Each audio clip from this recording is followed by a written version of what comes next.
Esses 3 primeiros capítulos de 1 Coríntios, eles têm demandado um bom tempo aqui de mensagens, e isso se deve ao fato de que eles são basicamente os capítulos que dão todo o embasamento a 1 Coríntios, porque a partir da perspectiva da sabedoria da cruz, dos galardões, da luta contra o orgulho humano, é nessa perspectiva então que nós temos todo o trabalhado do apóstolo na igreja de Coríntios.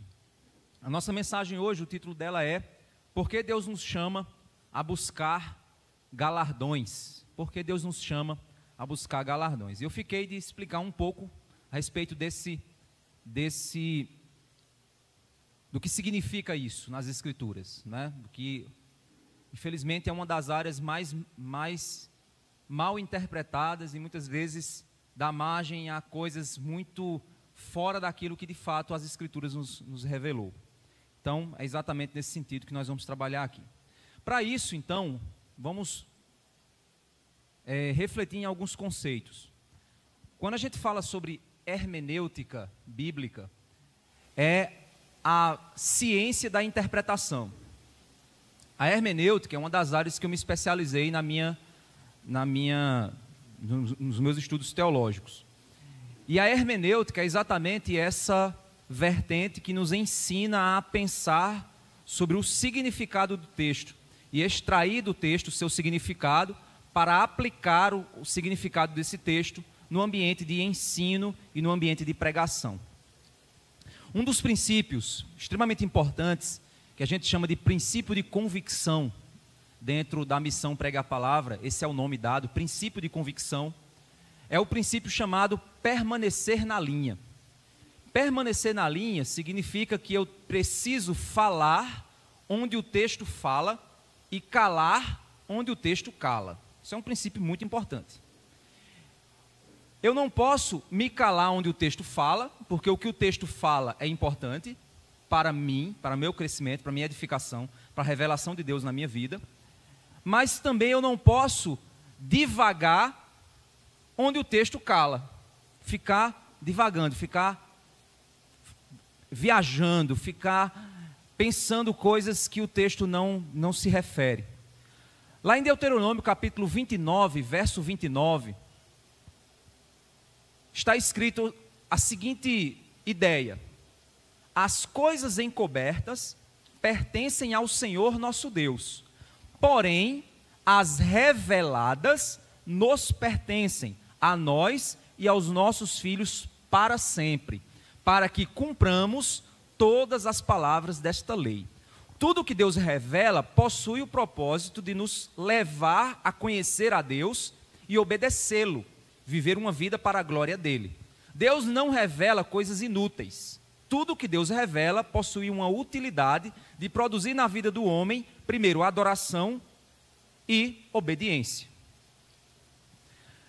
No entanto, o que nós temos, que era também um problema da vaidade da igreja de Coríntios, é porque muitas pessoas possuem a vaidade de descobrir coisas que ninguém nunca viu. É o fofoqueiro teológico. Porque assim, o prazer do fofoqueiro, é ser o primeiro a dar uma notícia que ninguém sabe. É o prazer do fofoqueiro. Mas existe o fofoqueiro teológico, que é aquele cara que tem prazer de ensinar uma coisa que ninguém nunca ouviu falar. E aí ele fica tentando estudar e descobrir vírgulas e pontos, coisas obscuras e encobertas, para ficar muitas vezes aparentando ser o cara que sabe coisa que ninguém sabe. Isso é só vaidade.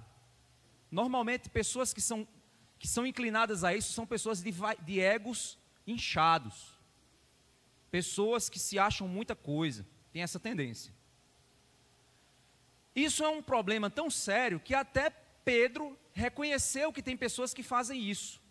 Exatamente porque tem coisas que estão escritas nas Escrituras e que são de difícil interpretação. E lá em 2 Pedro, capítulo 3, verso 15, verso 16, Pedro fala o seguinte: e tende por salvação a longanimidade de nosso Senhor, como também o nosso amado irmão Paulo vos escreveu, segundo a sabedoria que lhe foi dada. Falando disto, como em todas as suas epístolas, entre as quais, epístolas essas, que há pontos difíceis de entender, que os indoutos e inconstantes torcem, e igualmente as outras escrituras para a sua própria perdição. Então já é dito para a gente o quê? Que tem gente que tem a tendência, o indouto ou inconstante, tem a tendência de ficar torcendo o texto para dizer o que o texto não disse, para apoiar uma opinião própria, para mostrar que o cara é aquele sabidão que sabe de tudo, que estuda demais, que assiste muito vídeo de YouTube, que lê muito livro, e isso também faz parte dessa vaidade no coração de muitos. Então, permanecer na linha significa, eu preciso me concentrar e ter a seguinte convicção, eu preciso ver o que o texto está falando, e quando o texto para de falar, eu devo calar a minha boca. Quando o texto fala, eu falo. Quando o texto cala, eu calo. Ah, mas eu ouvi falar assim, mas o texto não diz isso. Sim, mas isso aí é apenas uma lógica que você está usando para chegar nessa conclusão. Não é o que o texto está dizendo. E aí a gente vai ter que ter muita maturidade para, de fato, dizer assim, meu irmão, eu não sei, porque o texto não diz isso. Ah, mas tem um teólogo que sabe. Amém. Então o Espírito Santo falou com ele de um jeito que não falou comigo, porque a Bíblia não fala sobre isso. Então não sei onde é que ele encontrou essa ideia. É como, por exemplo, um texto clássico. O jovem que estava envolto no lençol e estava pelado, seguindo Jesus pelado. Não sei se vocês sabem dessa história, está lá na Bíblia, no Evangelho de Marcos. Ele tá pelado, seguindo Jesus, envolto no lençol. Quando os caras vêm e capturam Jesus, o jovem fica tão desesperado que solta o lençol e sai correndo pelado. Quem é aquele jovem? Por que o evangelista narrou aquilo? Não sabemos. Aí tem gente que diz, eu descobri, pastor. Foi? Legal. Eu sei quem é. Não, Marcos estava falando de si mesmo. Aí começam as conjecturas. O fato é que aquele texto está lá, ninguém sabe por que está lá.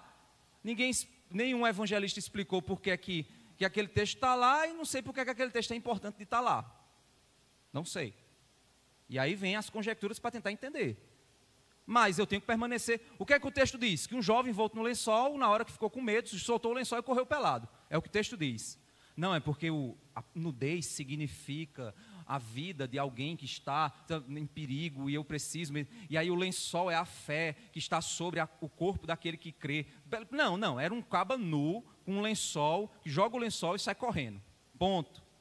Vocês estão entendendo? É uma coisa muito básica, coisa muito simples. E é isso que a gente precisa se ater nas Escrituras. Porque aquilo que foi revelado tem uma utilidade para nos chamar à obediência. E aquilo que não foi revelado não tem utilidade. Está lá, está ali, está descrito, está dito, mas eu não consigo compreender. Então aquilo ali, se a própria Bíblia não explicou a Bíblia, então eu fico calado. Eu fico na minha, eu não vou conjecturar. Vamos então compreender alguns conceitos para a gente poder chegar no texto de hoje. Então assim, hoje é muito mais uma aula e uma palestra do que propriamente uma pregação, mas eu vou tentar conduzir cada vez mais na direção de uma pregação, certo? Para confrontar seu coração. Primeiro a gente tem que entender o conceito de que o nosso Deus é o Deus da justiça. Após, lá em Apocalipse, quando Deus mostra a Nova Jerusalém, no novo céu e nova terra, Ele mostra o rio da água da vida, Ele mostra a árvore da vida lá em Apocalipse, e Ele mostra uma terra restaurada, onde Ele diz que não haverá mais maldições, não haverá mais choro, não haverá mais lágrimas, não haverá mais lembrança das coisas passadas. É uma terra onde habita a justiça. Lá em Apocalipse 22, do verso 10 ao verso 13, é dito o seguinte: E disse-me, não seles as palavras da profecia deste livro, porque próximo está o tempo. Quem é injusto, seja injusto ainda. Quem é sujo, seja sujo ainda. Na realidade é porque essa tradução, ela é Almeida Corrigida Fiel. Mas a ideia é, quem é injusto se torne mais injusto. Quem é sujo, se suje mais ainda. E quem é justo, seja justificado ainda. E quem é santo, seja santificado ainda. E eis que cedo venho, e o meu galardão, ou seja, o meu prêmio, está comigo, para dar a cada um segundo a sua obra. Eu sou o alfa e o ômega, o princípio e o fim, o primeiro e o derradeiro. Então, nós temos claramente a descrição de que o nosso Deus é um Deus de justiça, que pretende conferir aos homens aquilo que diz respeito às obras deles, que eles realizaram. A sujeira do sujo, a injustiça do injusto, a justiça do justo e a limpeza do que foi santificado. Ele vai fornecer, então, ele diz aqui que ele vai fornecer um prêmio de acordo com as obras de cada um. Ok. É necessário nós entendermos que só existem dois tipos de pessoas no universo: os salvos e os condenados. Os salvos, eles foram salvos por causa da justiça de Deus. Eles foram purificados e santificados por causa da obra divina. A justiça de Deus, ela é imputada a nós. Nós nos tornamos justos. E é necessário nós entendermos que o caminho para nós nos tornarmos justos, puros aos olhos de Deus, está na cruz. Porque crer no Evangelho é o que nos salva. Marcos capítulo 16, verso 15 e verso 16 diz assim: E disse-lhes: Ide por todo o mundo, pregai o Evangelho a toda criatura. Quem crer e for batizado será salvo, mas quem não crer será condenado. Então, aqui ele não está falando de obras, ele está falando só de crer ou não crer. Então, crer no Evangelho me leva à salvação. Não crer no Evangelho me leva à condenação. Mas crer me salva pela fé, não pelas obras. Salvação é pela graça, não é pelas obras. Efésios capítulo 2, verso 8 e 9 diz assim: Porque pela graça sois salvos, por meio da fé. Isto não vem de vós, é dom de Deus. Não vem das obras, para que ninguém se glorie. Então, crer no Evangelho que salva, me salva. Pela graça, não por minhas obras. Não existem ações feitas por mim que comprem a salvação. Estar em Cristo, então, é o que nos salva. Romanos capítulo 8, verso 1 diz assim: Portanto, agora, nenhuma condenação há para os que estão em Cristo Jesus, que não andam segundo a carne, mas segundo o Espírito. Andam não segundo a carne, produzindo obras carnais, mas andam segundo o Espírito, produzindo obras espirituais. Olha só, que interessante. Eu creio no Evangelho que foi pregado, Evangelho que me salva pela graça e não pelo mérito, não por obras, que me faz estar em Cristo, para que nenhuma condenação venha a haver para mim. Pois eu vou andar não na carne, mas eu vou andar no Espírito, por causa do Evangelho que me salvou. Porque eu estou em Cristo, por causa desse Evangelho. Mas aí, essa fé que me salva, essa fé que tem o poder de me salvar, essa fé verdadeira, produz obras de salvação, me levando a andar no Espírito e não na carne. É isso então que Tiago diz lá no capítulo 2, no verso 17 e 18. Tiago diz assim: Assim também, a fé, se não tiver obras, é morta em si mesma. Mas dirá alguém: Tu tens a fé e eu tenho as obras. Mostra-me a tua fé sem as tuas obras, e eu te mostrarei a minha fé pelas minhas obras. Então, o que esse texto de Tiago está nos dizendo é o seguinte: que a fé que salva é uma fé viva, e a fé viva produz mudança de vida.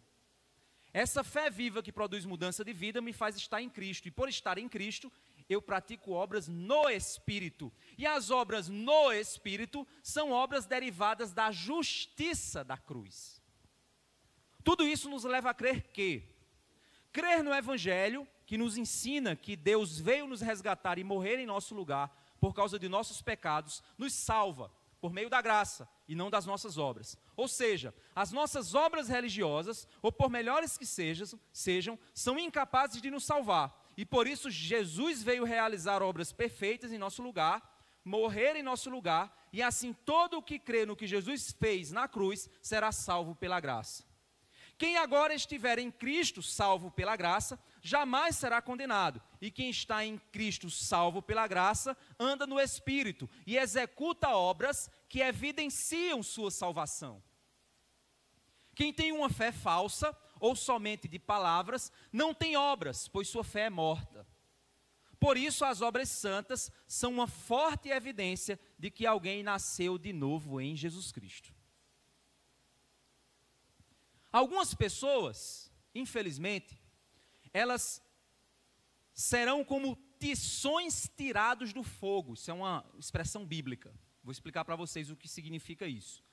Algumas pessoas, alguns crentes, serão como tições tirados do fogo. Essas pessoas, elas são salvas. Elas não vivem vidas de pecado, desobediência. São pessoas honestas, corretas em suas ações, éticas no que fazem, mas elas não fazem absolutamente nada para Jesus, a não ser vir para a igreja. Sua vida não tem impacto eterno, pois estão presas demais nesse mundo. É o que Jesus diz na parábola do semeador. Lá em Marcos capítulo 4, versos 18 e 19, Jesus diz assim: e outros são os que recebem a semente entre espinhos, os quais ouvem a palavra. Eles ouvem a palavra.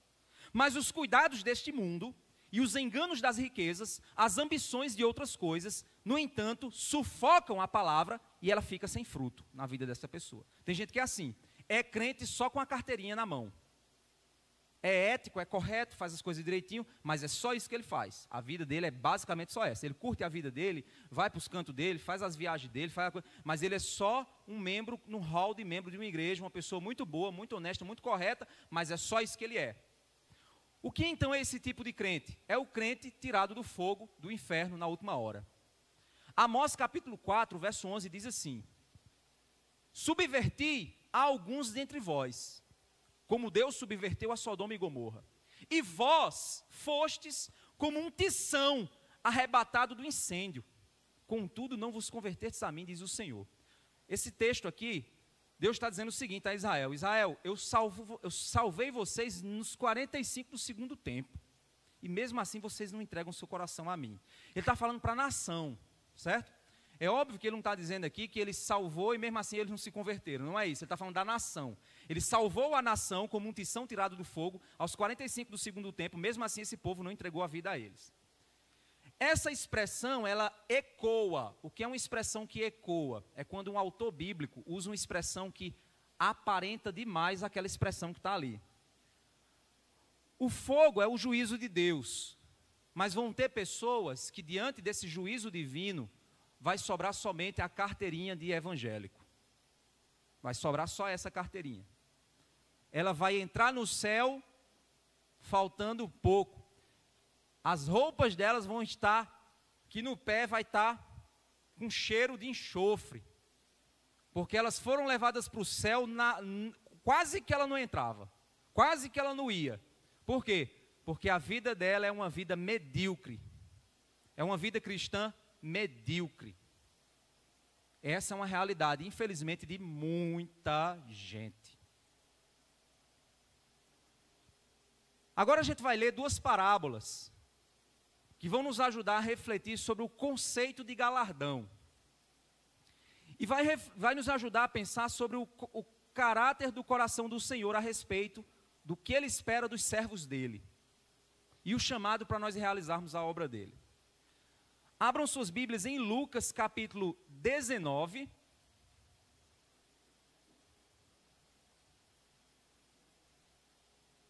Eu tenho uma expressão que tem muito crente que vai ser fugitivo do inferno. O que é um crente fugitivo do inferno? Vai chegar no céu e vai dizer: vixe, ufa, consegui. Porque a vida dele era uma vida que não nem fedia nem cheirava. Mas era um cabo até corretinho. Mas ele não fazia nada além disso. Então quando ele chega no céu, finalmente, ainda bem, pelo menos eu escapei. Ele fugiu. Ele não tinha prazer de ir para o céu, ele só não queria ir para o inferno. Era esse o fato. Então, guarda no seu coração isso que eu estou te dizendo. Tem gente que vive, tem crente, faça essa autoavaliação. Você pergunte a você mesmo. Você como crente, você tem expectativa de ir para o céu por amor a estar lá, ou você simplesmente vive uma vida onde a coisa que você menos quer é ir para o inferno? Não, o céu para mim é um lucro. Se eu não for para o inferno eu não quero não. Ou seja, não é expectativa de ir para o céu, é medo de ir para o inferno. Tem uma diferença muito grande. O coração de alguém que tem expectativa de ir para o céu vive de maneira diferente. O coração de alguém que tem medo do inferno vive também de maneira diferente. Eu digo sem medo de errar, 90% dos crentes do mundo hoje têm medo do inferno. E eles vão para o céu porque eles têm medo do inferno. Eles não vão para o céu porque eles têm prazer nas coisas do céu. Como é que você sabe disso, pastor? Se eu olhar o estilo de vida da pessoa. A pessoa vive mais nesse mundo, ama mais esse mundo, curte mais esse mundo, se veste como esse mundo, age como esse mundo, pensa como esse mundo. E eu digo assim, como é que esse cara vai conseguir viver no céu se ele pensa como o mundo? Porque o céu pensa diferente. E é exatamente nesse ponto que os galardões vêm nos ensinar lições importantes sobre isso. Lucas capítulo 19, do verso 11 ao 27, diz assim, verso 11 ao 27.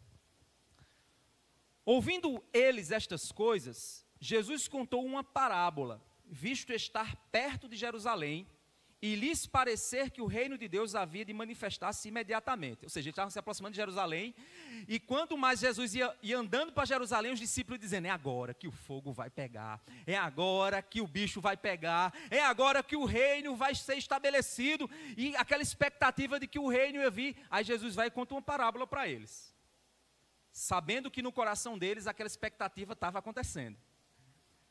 Verso 12, por isso Jesus disse, certo homem nobre partiu para uma terra distante a fim de tomar posse de um reino e voltar. Vamos lá, como é que funcionava? Imagina que a gente está aqui na província das Malvinas. E aí na província das Malvinas a gente se conhece, né? Tá todo mundo aqui conhece um ao outro e tal. Só que tem alguns dos provincianos malvinenses que são de cargos de certa importância, o sangue, vamos dizer assim, um sangue nobre. Esses que possuem um sangue nobre, eles são cotados a serem reis, governadores, autoridades do império.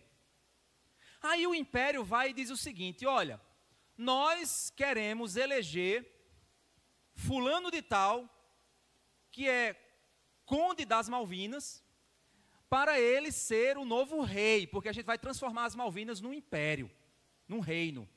E ele vai ser o rei das Malvinas. Imagina que coisa boa, né? Pelo menos aquele negócio daquele bolo das Malvinas, o pessoal para não acabar com aquilo ali, né? Porque parece uma mundiça. Aí, bora lá. Então, o rei das Malvinas, você vai. Só que para que aconteça você receba a coroa, você tem que ir para Brasília não, ir para a prefeitura aqui de Campina Grande. Chegando lá na prefeitura, você vai receber um documento que vai dar a você o poder de exercer esse cargo. E você volta para as Malvinas e lá você é coroado como rei. Para todo mundo se submeter à sua autoridade. A partir daquele momento ali você manda. Pense nessa perspectiva. Vamos ler de novo. Era assim que acontecia, certo?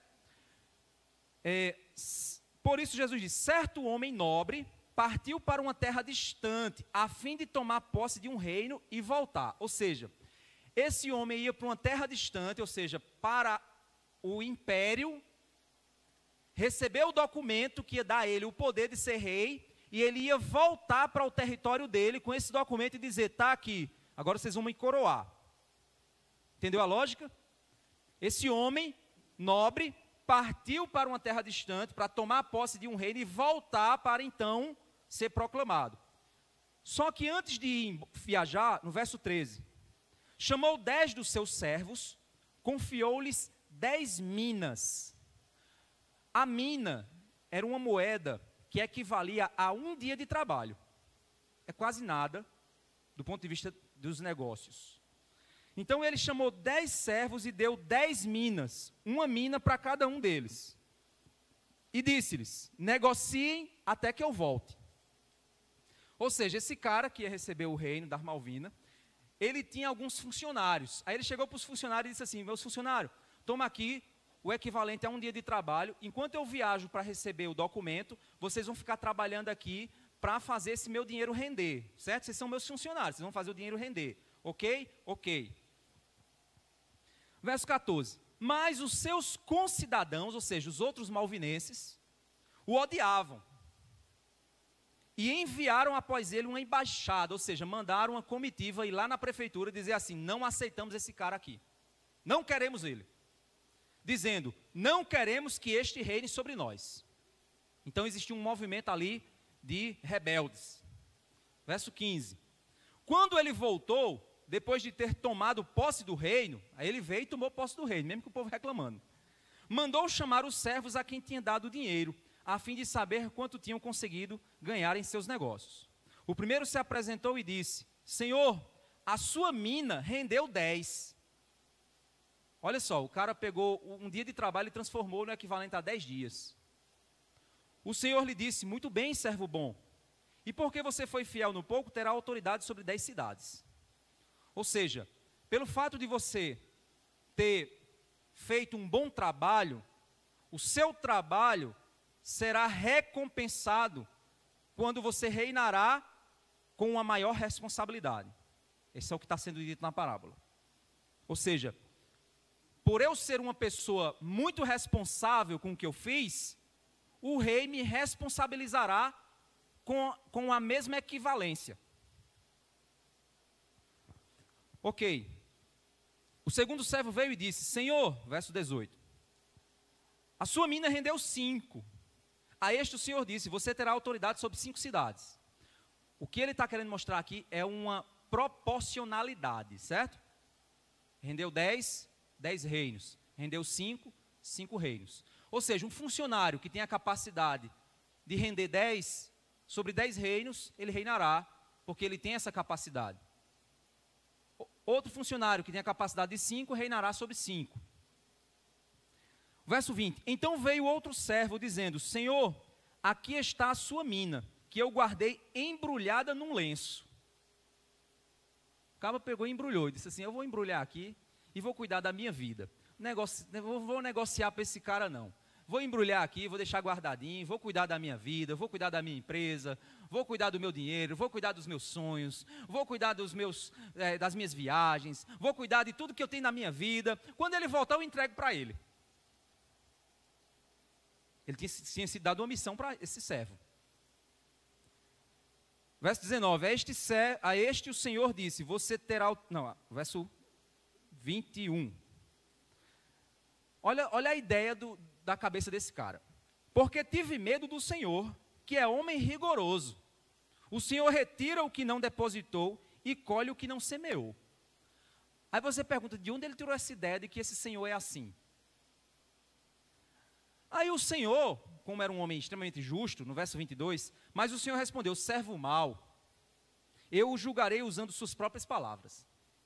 Ou seja, a ideia que você tem de mim, eu mesmo vou te julgar usando a ideia que você tem de mim. Você acha que eu sou isso? Então eu vou usar a mesma lógica que você está dizendo que eu tenho para te julgar. Aí olha só, você sabia que eu sou um homem rigoroso, que retiro o que não depositei, que colho o que não semeei? Verso 23, ele tinha uma alternativa inteligente. Se o rei era assim mesmo, como ele está dizendo, a alternativa inteligente dele era o verso 23. Por que você não pôs o meu dinheiro no banco? Simples. E então, na minha vinda, eu o receberia com juros. A grande questão aqui, gente, não é o foco aqui não é nos 10 reinos, não é no quanto mas é na atitude do coração do servo mau. O foco é esse. Qual é a atitude do coração do servo mau? Primeiro, o cara faz um juízo de valor do rei, cujo rei não tem. Depois o rei mostra que, segundo o juízo de valor dele, não faz sentido. É como se o rei estivesse dizendo o seguinte: não faz sentido a tua lógica. Porque se a tua lógica fosse verdadeira, e você fosse um cara inteligente, você colocava no banco e fazia render.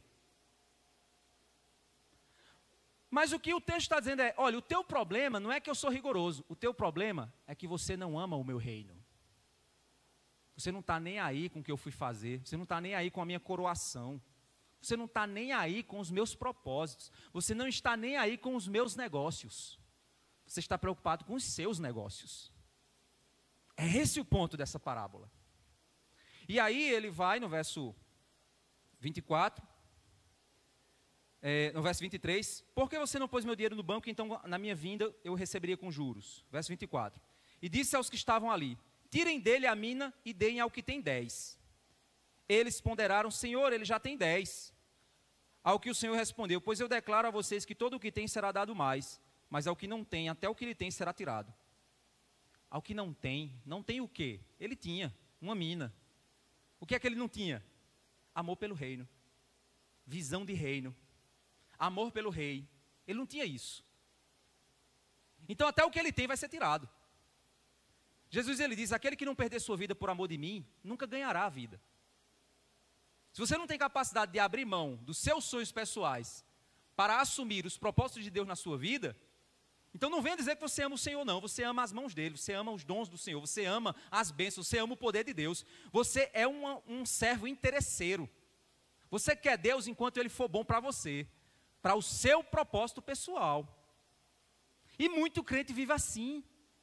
Então o que essa parábola está se concentrando, não é dando para você como é que vai ser os reinos, as coroas, então vou ser governador, eu vou ser governador do Texas no Nova Céu e Nova Terra, outro vai ser governador do Massachusetts, outro vai ser governador da Malvina. Não, ele não está dando margem para isso, ele está dizendo para você o seguinte, existe um Deus que entrega igualmente dons para você usar, mas a forma como você, primeiro, pensa que o Senhor é, e segundo, ama o Senhor e o reino vindouro, vai mostrar o que você vai fazer com o que Ele lhe deu, com a salvação que Ele te deu.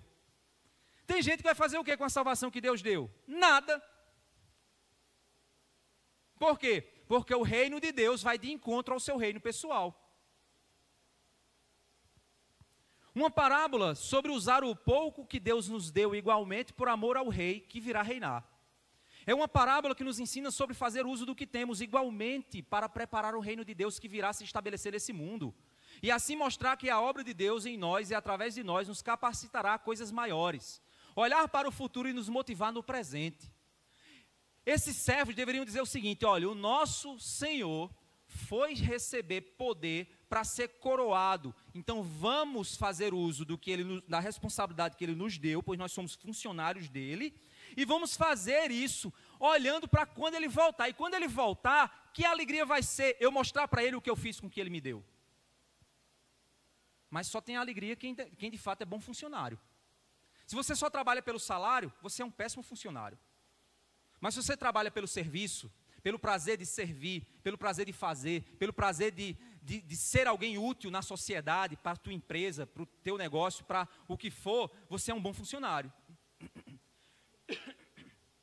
O foco aqui não está nos detalhes da parábola, está no ensino da parábola. O ensino da parábola é, o problema desses servos são o seu coração.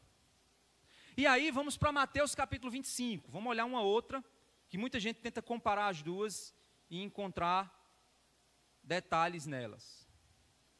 Mateus 25. Depois tente ler essas parábolas no contexto, você vai ver que é interessante. Por que essa parábola está nesse exato momento aqui no Evangelho? Mateus 25. Mateus 24, Jesus fala sobre a sua volta, o reino vindouro, o reino estabelecido. Na sequência, ele vai dizer 3 parábolas sobre o reino de Deus, o reino vindouro. Dessas 3 parábolas, uma delas é a parábola dos talentos. É uma parábola muito conhecida. E aí diz assim, a partir do verso 14, Mateus 25. Pois será, o reino de Deus, será como um homem que assentando-se do país, chamou os seus servos e lhes confiou os seus bens. A um deu 5 talentos, a outro deu 2, a outro deu 1, de acordo com a capacidade de cada um deles, e então partiu. A lógica aqui é outra, certo? A lógica da anterior era o quê? Olha, eu vou entregar para vocês 1 dia de trabalho, o dinheiro é equivalente a 1 dia, e eu vou lá para tomar posse do reino e venho voltar para reinar. vocês vão multiplicar o dinheiro que eu dei a vocês, porque vocês são meus funcionários, essa é a missão de vocês. Aqui é diferente. A lógica aqui é, o rei já está reinando, e aí o rei diz o seguinte, olha, eu vou chamar meus servos de acordo com a capacidade de cada um. Na outra parábola, cada um recebeu igualmente. Nessa parábola, é de acordo com a capacidade. Ele olhou para um e disse, olha, você tem mais capacidade de trabalho para mim, para o meu reino. Então eu vou te responsabilizar por 10. Você tem uma capacidade mediana, eu vou te responsabilizar por 5. Você tem uma capacidade um pouco mais baixa, eu vou te entregar o equivalente a 1. Verso 16, e aí ele partiu, foi embora, para uma viagem. Ninguém aqui não diz o texto para onde ele foi, mas ele partiu. E deixou os servos dele administrando o reino dele. 16. O servo que tinha recebido 5 talentos, saiu imediatamente a negociar com eles e ganhou outros 5. 17. Do mesmo modo, o que tinha recebido 2 ganhou outros 2. O que tinha recebido 5 ganhou 5. O que tinha recebido 2 ganhou 2. Multiplicou. Verso 18. Mas o servo que tinha recebido 1 talento, saindo, fez um buraco na terra e escondeu o dinheiro do seu senhor. Ele abriu um buraco e disse assim, eu vou esconder aqui o bem, eu vou proteger o bem escondendo ele. Verso 19. Depois de muito tempo, o senhor daqueles servos voltou e fez um ajuste de conta com eles. Aproximando-se o que tinha recebido 5 talentos, entregou outros 5, dizendo, o senhor me confiou 5 talentos, eis aqui outros 5 que ganhei. Ou seja, olha, Senhor, o que o Senhor me deu para cuidar, eu multipliquei, os 5 que o Senhor me deu para cuidar, eu multipliquei com mais 5, toma aqui de volta, é teu. E aí o verso, ele diz o seguinte, verso 19, verso 20, o Senhor me confiou 5, verso 21, o Senhor disse, muito bem, servo bom e fiel, você foi fiel no pouco, sobre o muito o colocarei. Venha participar da alegria do seu Senhor. Certo? Foca nisso. Verso 22. Aproximando-se também o que tinha 2 talentos, disse, o Senhor me confiou 2 talentos, eis aqui outros 2 que ganhei. Eles ganharam de acordo com a capacidade deles. Olha que interessante. Então o Senhor disse, muito bem, servo bom e fiel. Você foi fiel no pouco, sobre o muito o colocarei. Venha participar da alegria do seu Senhor. Verso 24. Chegando por fim o que tinha recebido 1 talento, disse, sabendo que o Senhor é um homem severo, olha a visão que esses servos tinham do Senhor deles, que colhe onde não plantou e ajunta onde não espalhou. Isso é coisa de gente ímpio, viu, gente? Isso é uma fala de um chefe ímpio. Um chefe que colhe onde não plantou, ele está roubando. Certo? Como é que eu vou colher onde eu não plantei? Eu vou colher onde outro plantou. Isso é o quê? É furto, é roubo. O que ele está dizendo é que esse senhor dele é um senhor tão duro que rouba, que toma. Essa é a visão que ele tinha do rei. E aí ele diz, olha, como eu sei que o senhor era um rei assim, muito duro, verso 25, fiquei com medo e escondi o seu talento na terra, aqui está o que é seu. Mas o senhor respondeu, servo mau e preguiçoso.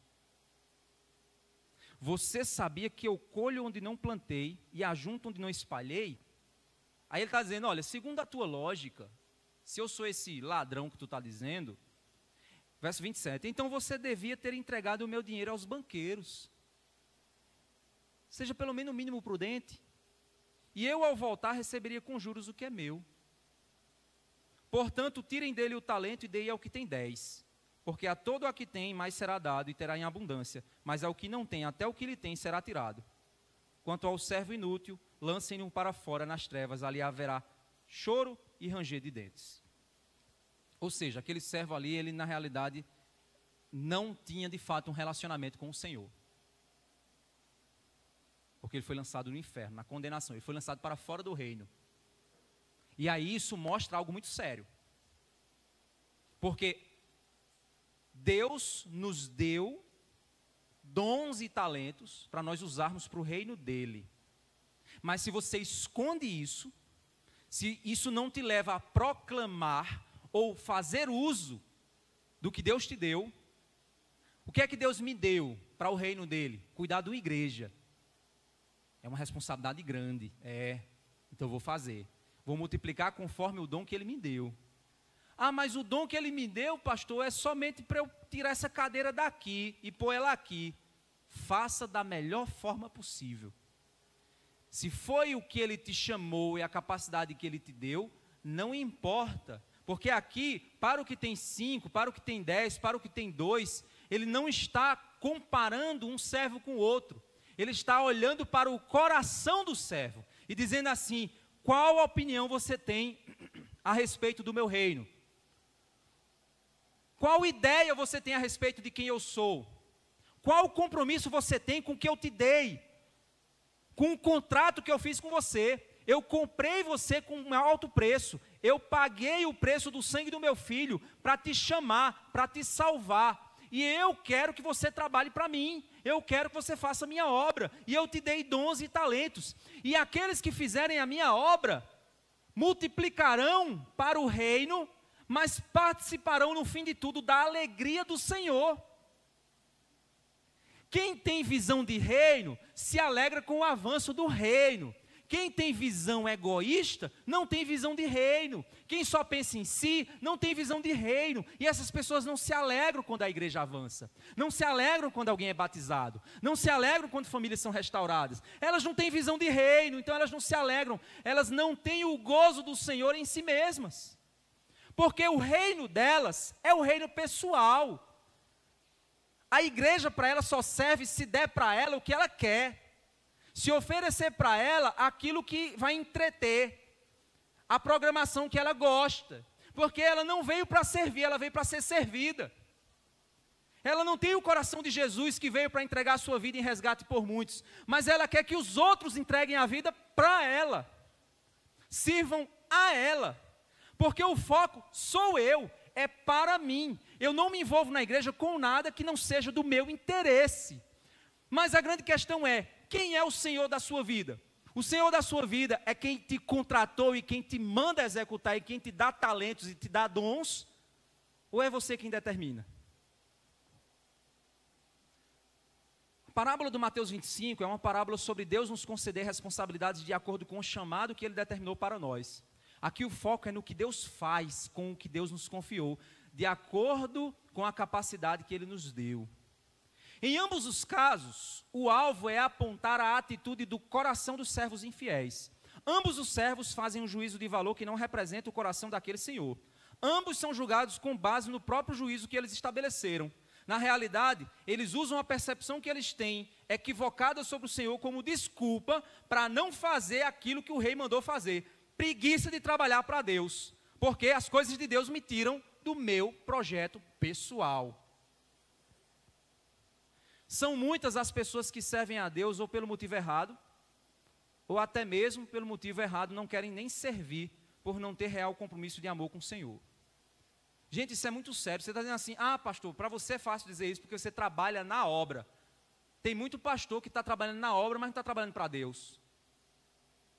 A igreja, para ele, na realidade, é seu projeto pessoal, de grandeza pessoal, de dinheiro, de poder, de controle.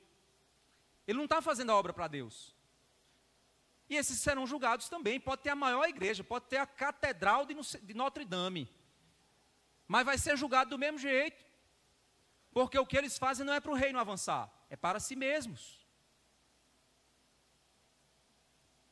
São muitas as pessoas que não servem a Deus pelo motivo certo, são incapazes de se motivar olhando para o futuro, pois elas estão presas demais em seus sonhos particulares e reinos pessoais de poder e prazer.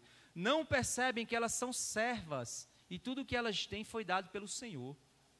Meu irmão, se Deus te deu a capacidade de você ser vereador da cidade de Campina Grande, Deus te deu a capacidade de você influenciar lá dentro. Seja crente lá dentro. Faça a obra de Deus lá dentro. Faça o reino avançar lá dentro. Deus não está aqui como trampolim para os teus sonhos, escada para você subir na vida. Ele está aqui para levar você para os lugares onde Ele quer te usar. Para onde Ele quer te levar, Ele quer te usar. E Ele vai cobrar o que Ele te deu. Porque você tem que usar não para o teu sonho pessoal. Ah, é porque agora, para ser vereador, agora eu quero ser prefeito. Para ser prefeito, agora eu quero ser governador. Ser governador, agora eu quero ser presidente. Deus não está nem aí para os teus sonhos. Esse é um engano que tem hoje. Ah, meus sonhos, é o sonho de Deus. Pelo amor de Deus, Deus não está nem aí com os teus sonhos. O seu sonho não significa nada diante do reino de Deus. Ah, o meu sonho é ter um emprego nos Estados Unidos. Aí Deus vai dizer, pois o meu sonho é ter um reino de paz, de justiça. O sonho de Deus, o seu sonho não é nada diante do propósito e do plano de Deus. Mas a gente acha que Deus está aqui para servir os nossos projetos pessoais, os nossos planos pessoais. E a gente fica dando ouvido aos coaches de internet, que ficam buzinando isso no pé do ouvido da gente. Mas isso está errado. A sua vida pertence a Deus, Ele te comprou, então siga a ordem divina, siga o propósito divino. Se Deus pegar você e transformar você em presidente do Brasil, é porque Deus quer usar você lá, não é porque Ele quer te exaltar, não é porque Deus quer me exaltar, não, Ele não quer te exaltar, não, Ele quer exaltar o nome dEle, através de você. Então não vem com essa onda de que Ele quer te exaltar, Ele quer levar meu nome para não sei o que lá, Ele quer, não, o reino não é teu. Você é um servo. E no fim você vai pegar tudo o que ele fez. Virei presidente do Brasil. Toma aqui, Senhor. Eu tentei ser o melhor presidente do mundo para o teu reino.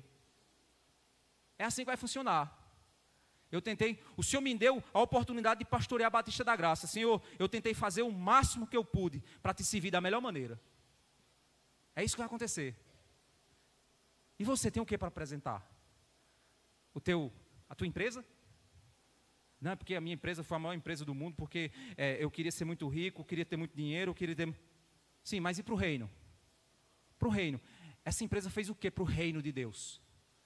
Não estou falando para você dar dízimo, não. Pelo amor de Deus, se você reduz o reino de Deus a dízimo, você está muito enganado.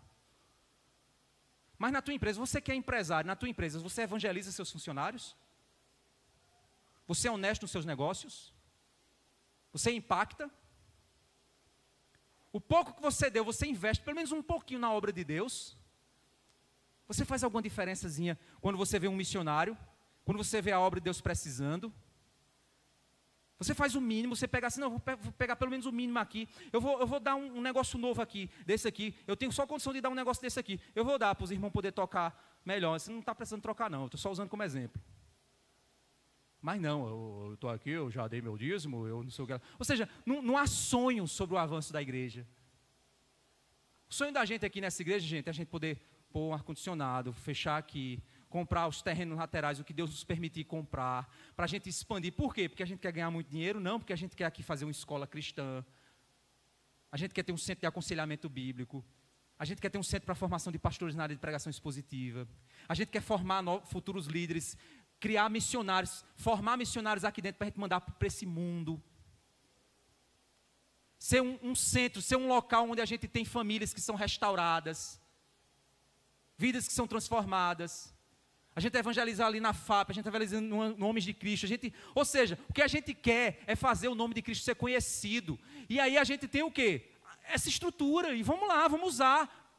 Mas por que a gente não pode melhorar essa estrutura? Podemos, por que não vamos? Eu estou esperando aí uma notícia muito boa, que se vier, oh Jesus, que notícia maravilhosa. Estou esperando, só bater o martelo para poder comunicar para vocês.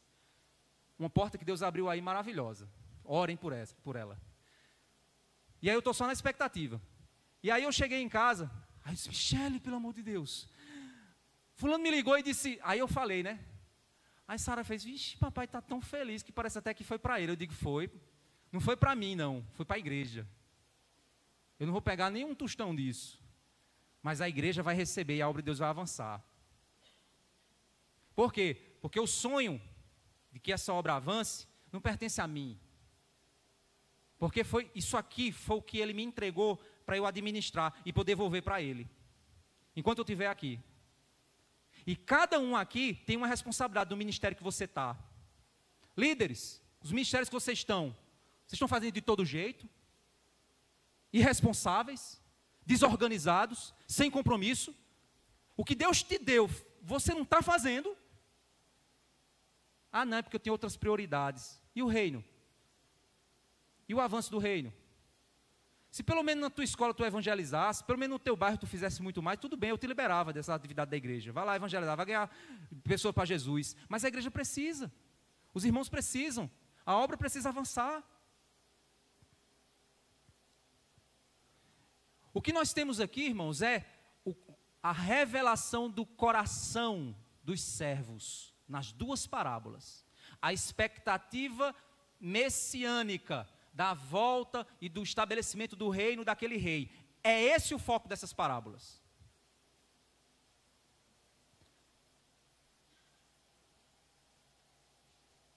A gente aprende, irmãos, uma perspectiva errada desse mundo a respeito de fazer o bem. Existe um filósofo que influenciou demais a nossa geração. O nome desse cara é Kant. Immanuel Kant. Immanuel Kant, ele era um filósofo que era especializado na área de ética.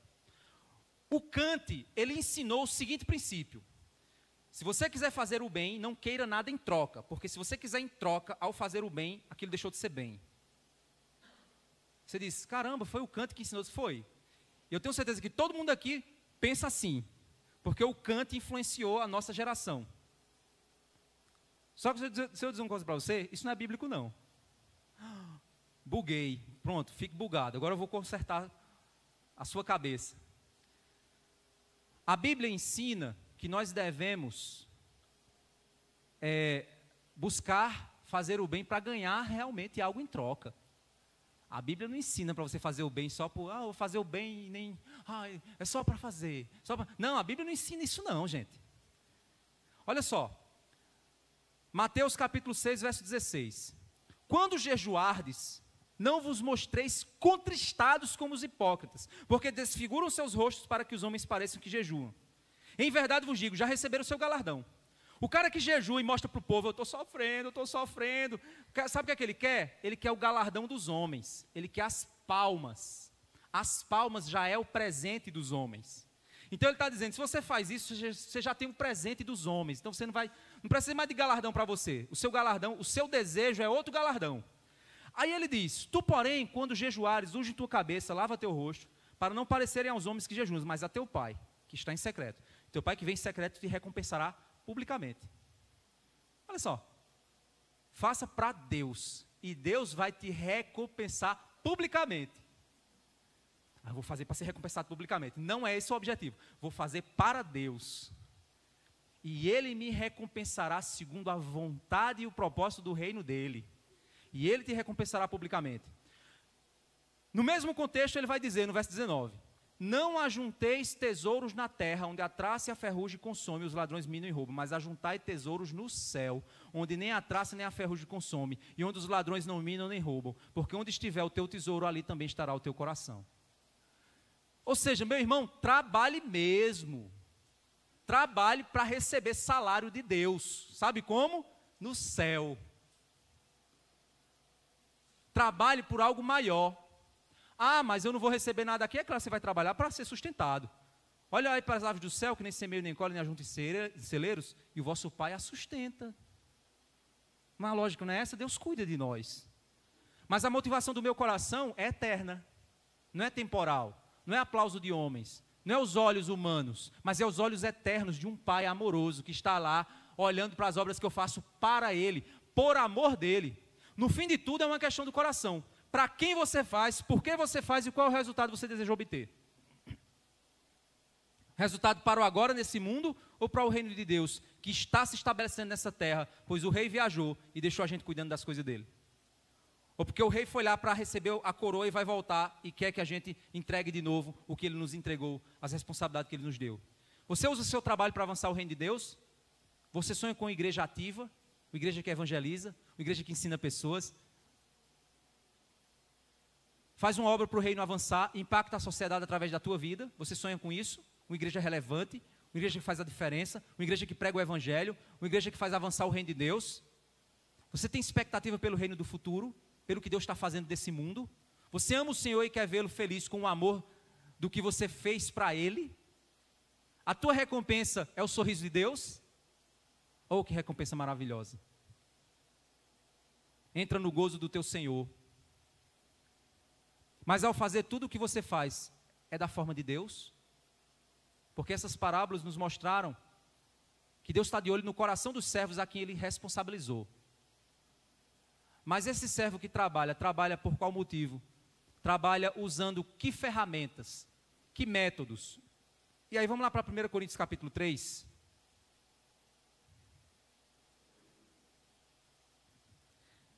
É nesse contexto, nesse entendimento que o apóstolo Paulo chega em 1 Coríntios capítulo 3, no verso 10, ele diz assim, ó. Ele recebeu uma missão, um talento. O talento de Paulo era ser apóstolo, estabelecer as bases doutrinárias da igreja gentílica. Essa era a missão de Paulo. Aí Paulo então pega essa missão e diz o quê? Verso 10, capítulo 3, 1 Coríntios. Segundo a graça de Deus que me foi dada, lancei o fundamento, como sábio construtor, e outro edifica sobre ele. Porém, cada um veja como edifica, porque ninguém pode lançar outro fundamento, além do que já foi posto, o qual é Jesus Cristo. Jesus é o fundamento. Eu não posso fazer a obra de Deus em outro fundamento. Se eu começo a fazer a obra de Deus em outro fundamento, aquilo deixa de ser obra de Deus. Se eu faço a missão da igreja baseado em Freud, deixou de ser igreja. Se eu faço a missão da igreja baseado em Kant, deixou de ser igreja. Se eu faço a missão da igreja baseada em Darwin, deixou de ser igreja. Mas se eu faço a missão do reino de Deus pautado, doutrinado, fundamentado em Jesus Cristo e na obra de Cristo, aí é a igreja. Mas sob esse fundamento, eu estou salvo. O que eu faço sobre ele? Aí o que ele vai dizer? Verso 12. E se o que alguém edifica sobre o fundamento é ouro, prata e pedras preciosas, madeira, feno ou palha, a obra de cada um se tornará manifesta, pois o dia a demonstrará, porque será revelada pelo fogo, e o fogo provará qual será a obra de cada um. Você está entendendo que a lógica é a mesma? Deus nos entrega uma responsabilidade, nós vamos fazer a obra para Ele, e Ele um dia vai voltar e vai querer receber de nós os resultados do que fizemos. A lógica é a mesma. Paulo está dizendo, eu recebi uma missão de lançar um fundamento, eu lancei o fundamento, para que outros edifiquem. Eu estou edificando a Batista da Graça sob o fundamento de Paulo. Você vai edificar a sua vida sob o fundamento de Paulo, seu trabalho, sua empresa, sob o fundamento que Paulo lançou. Agora, o que você faz, o material que você vai usar, vai depender da maneira como você trabalha. Porque um dia, Deus irá julgar a sua vida. Do jeito que lá Deus voltava e pedia para os servos, me dê o que vocês fizeram, aqui Deus vai pegar as tuas obras e jogar no fogo. Buf!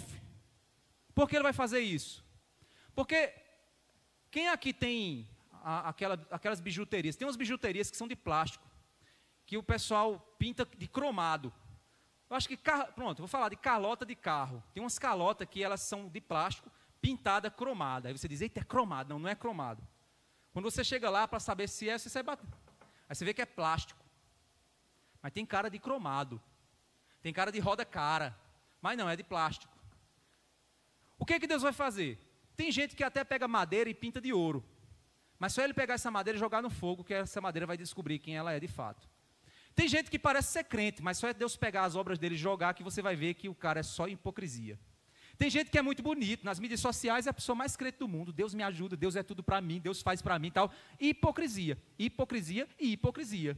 Porque quando pegar toda aquela beleza da mídia social e jogar no fogo do cordeiro, não vai sobrar nada. Sabe por quê? Porque a obra que Deus quer de você é como você trata seu marido, como você trata sua esposa, como você serve na igreja, como você participa da comunhão da igreja, como você evangeliza, como você faz a obra de Deus. É isso que vai valer. É sobre esse fundamento, sobre o fundamento da palavra que você vai viver seu casamento. É sobre o fundamento da palavra que você vai administrar sua empresa. É sobre o fundamento da palavra que você vai viver a vida cristã.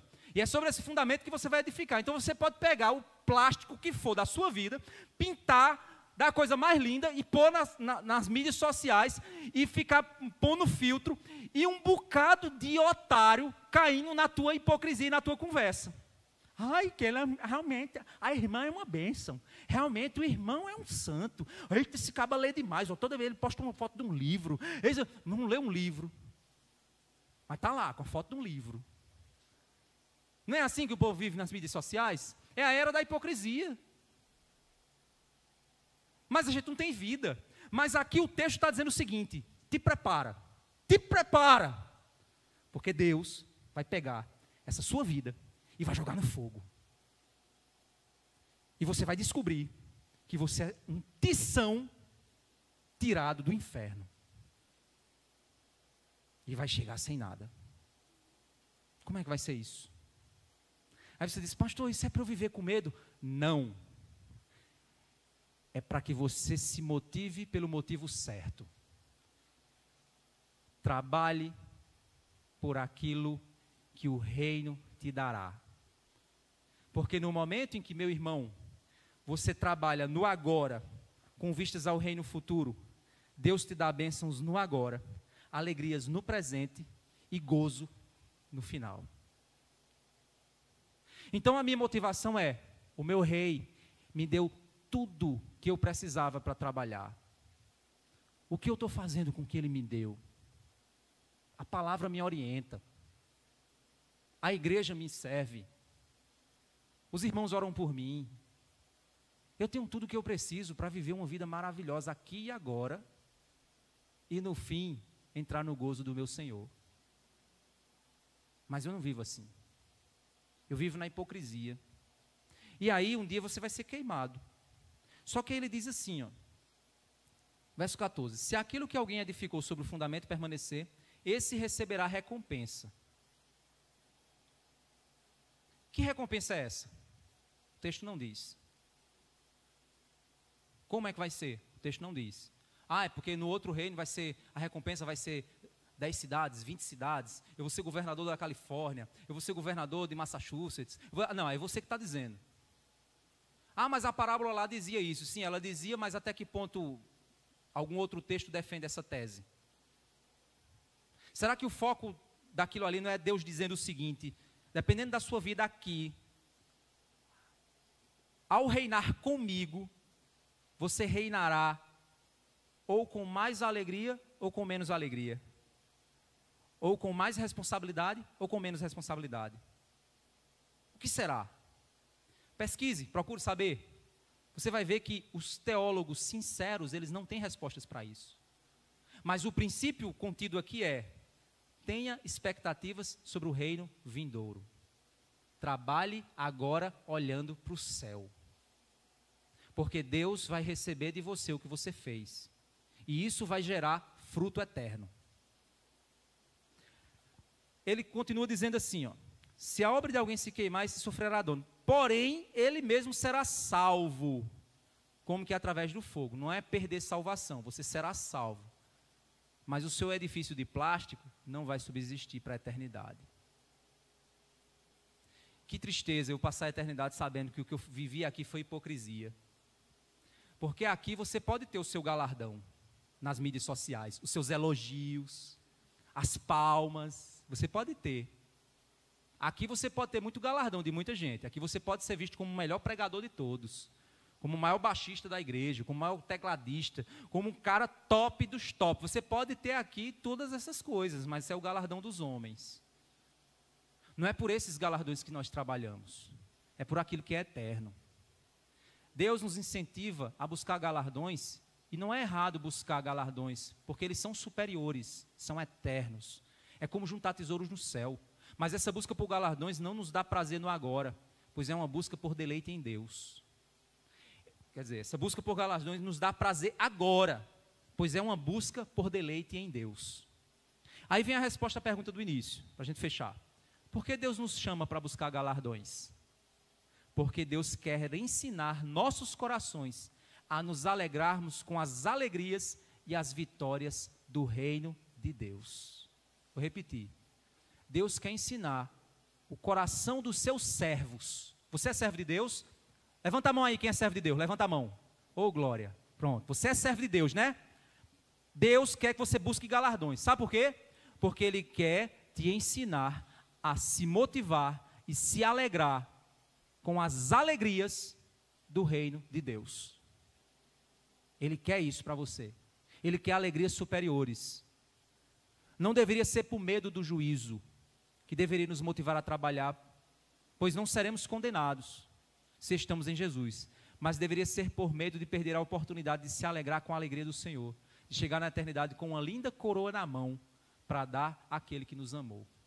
O apóstolo Paulo, lá em 2 Timóteo, capítulo 4, versos 6 a 8, ele diz assim: combati o bom combate, acabei a carreira, guardei a fé. Agora me está reservada a coroa da justiça, a qual o Senhor dará a todos aqueles que o amam. É isso que você quer? Você olha para o reino de Deus dessa forma? Você vislumbra o avanço? Como é que você quer terminar a sua carreira cristã? Como um ótimo empresário? Ou talvez como um empresário que fez a diferença no reino de Deus? Como um ótimo engenheiro? Ou como um engenheiro que fez a diferença no reino de Deus? Como uma ótima mãe? Ou como uma mãe que fez a diferença no reino de Deus? Quem você quer ser no final? O que é que você quer escrever como Paulo escreveu? Essa é a grande diferença. Então esses textos, eles não estão aqui para nos revelar coisas irreveláveis. Eles estão aqui para nos ensinar lições preciosas, de que Deus nos chama a ter responsabilidade sobre o que Ele nos chamou para fazer. É isso que esses textos se preocupam. É isso que esses textos se concentram.